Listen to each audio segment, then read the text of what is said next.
Demikian juga dalam hadis kata Nabi sallallahu alaihi wasallam, waktu Nabi ditanya ayun nasi asyaddu bala'an? Ya Rasulullah, siapakah orang yang paling berat cobaannya? Maka Nabi sallallahu alaihi wasallam mengatakan asyaddu nasi bala'an al-anbiya. Orang yang paling berat ujiannya adalah para nabi. Tsumma salihun, kemudian orang-orang saleh. Tsumma al-amsal fal amsal, kemudian selanjutnya dan selanjutnya. Yubtala rajulu ala qadri imanihi. Seorang diuji berdasarkan kadar keimanannya. In kana fi imanihi salabatun zida fi balaihi. Kalau ternyata imannya kokoh, tegar, Allah akan tambah ujiannya. Wa in kana fi imanihi riqqatun khuffifa anhu. Kalau ternyata imannya lemah ketika diuji, maka Allah akan ringankan ujiannya.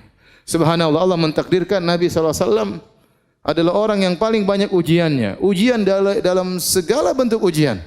Ya. Lihatlah Nabi sallallahu alaihi wasallam dari kecil sudah diuji, lahir dalam kondisi tidak punya ayah. Kemudian tidak lama kemudian ibunya pun meninggal, jadi yatim piatu. Hidup dalam kondisi miskin sejak kecil sudah menggembalakan kambing. Ya. Diuji dari sisi harta, Nabi hidup dengan penuh kesederhanaan.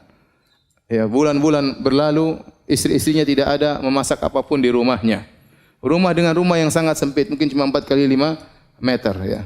Kalau terluka dilukai oleh kaumnya sampai berlumuran darah wajah beliau alaihi salatu wasalam.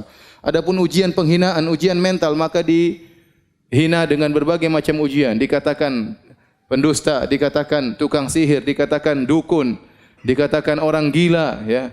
Dikatakan memutus silaturahmi, segala ya julukan yang terburuk yang ada di zaman itu ditempelkan kepada Nabi sallallahu alaihi wasallam.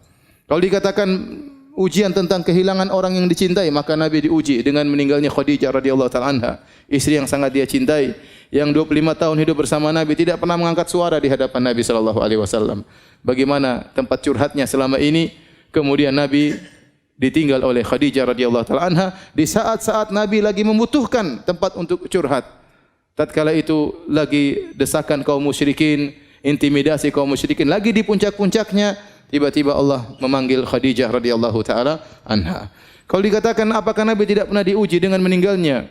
Ya, anak-anaknya semua anak-anak Nabi sallallahu alaihi wasallam meninggal dalam kehidupannya kecuali Fatimah radhiyallahu taala anha. Nabi punya anak 7 orang, semuanya meninggal, 6 orang di masa kehidupan Nabi sallallahu alaihi wasallam. Abdullah meninggal, Qasim meninggal, ya Zainab meninggal, Ruqayyah meninggal, Ummu Kulsum meninggal, Ibrahim terakhir meninggal di pangkuan Nabi sallallahu alaihi wasallam sampai Nabi menangis. Nabi berkata, "Innal qalba la yahzan wa innal aina la tadma wa la naqulu illa bima yurdi rabbana wa inna bi firaqika ya Ibrahim la mahzunun." Sungguh mata ini mengeluarkan air mata. Sungguhnya hati ini sangat bersedih dan kami tidak mengucapkan kecuali kata-kata yang mendatangkan keridhaan Allah Subhanahu wa taala. Wa inna bi firaqika ya Ibrahim la mahzunun. Sungguh kami dengan kepergianmu wahai anakku Ibrahim sangat bersedih.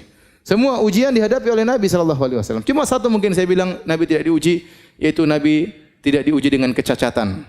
Kenapa? Karena beliau seorang nabi. Tidak pantas dia seorang cacat, akan menjadi bahan hinaan oleh orang-orang musyrikin, orang-orang kafir. Adapun ujian yang lain, ujian harta Nabi diuji. Ujian terluka Nabi diuji, sakit 2 kali lipat. Anas bin Malik waktu datang kepada Nabi sallallahu alaihi wasallam, kemudian dia meletakkan tangannya, maka Nabi panasnya sangat tinggi. Ya Rasulullah, innaka la tu'ak wa'kan syadidan. Ya Rasulullah, sungguhnya engkau mengalami panas yang sangat panas, ya. Kata Nabi sallallahu alaihi wasallam, ini u'ak kama yu'aku rajulani minkum. Sungguhnya aku kalau merasa demam 2 kali lipat seperti kalian. Ya, Nabi diracun, ya, sampai Nabi sallallahu alaihi wasallam meninggal karena bekas racun yang diberikan oleh wanita Yahudi tatkala di Khaybar. Ya, selama 3 tahun atau 4 tahun Nabi mengalami sakit racun tersebut. Puncaknya tatkala Nabi sallallahu alaihi wasallam tahun 11 Hijriah, baru kemudian Nabi sallallahu alaihi wasallam meninggal akibat racun yang sudah terpendam hampir 4 tahun tersebut sallallahu alaihi wasallam. Oleh karenanya, waktu Nabi sallallahu alaihi wasallam mendatangi seorang wanita yang sedang meratapi anaknya meninggal dunia, maka Nabi sallallahu alaihi wasallam datang wanita tersebut di kuburan, dia sedang meratapi anaknya. Nabi mengatakan, "Ya hadhihi, isbiri." Wahai fulanah, bersabarlah. Wattaqillah, bertakwalah kepada Allah. Maka wanita tersebut marah, dia mengatakan, "Ilaika anni, pergi engkau dariku. Innaka lam tusab bi musibati." Kata wanita ini, engkau tidak merasakan apa yang aku rasakan. Engkau tidak pernah menerima musibah seperti yang aku terima. Subhanallah. Nabi bukan cuma 1 anak yang meninggal. 6 orang anak meninggal dia hadapi. Ya. Kemudian Nabi SAW tetap menegurnya, maka dia pun sadar ternyata itu Rasulullah SAW, maka dia pun minta uzur. Kata Nabi SAW, innama sabru inda sodamatil ula. Sungguhnya kesabaran itu adalah pertama kali tatkala seorang ditimpa dengan musibah. Jadi setiap kita terkena musibah, kita ingat ada orang yang jauh teladan kita, yang sangat alim, yang sangat bertakwa kepada Allah. Ternyata kehidupannya penuh dengan musibah. Dialah siapa? Rasulullah sallallahu alaihi wasallam.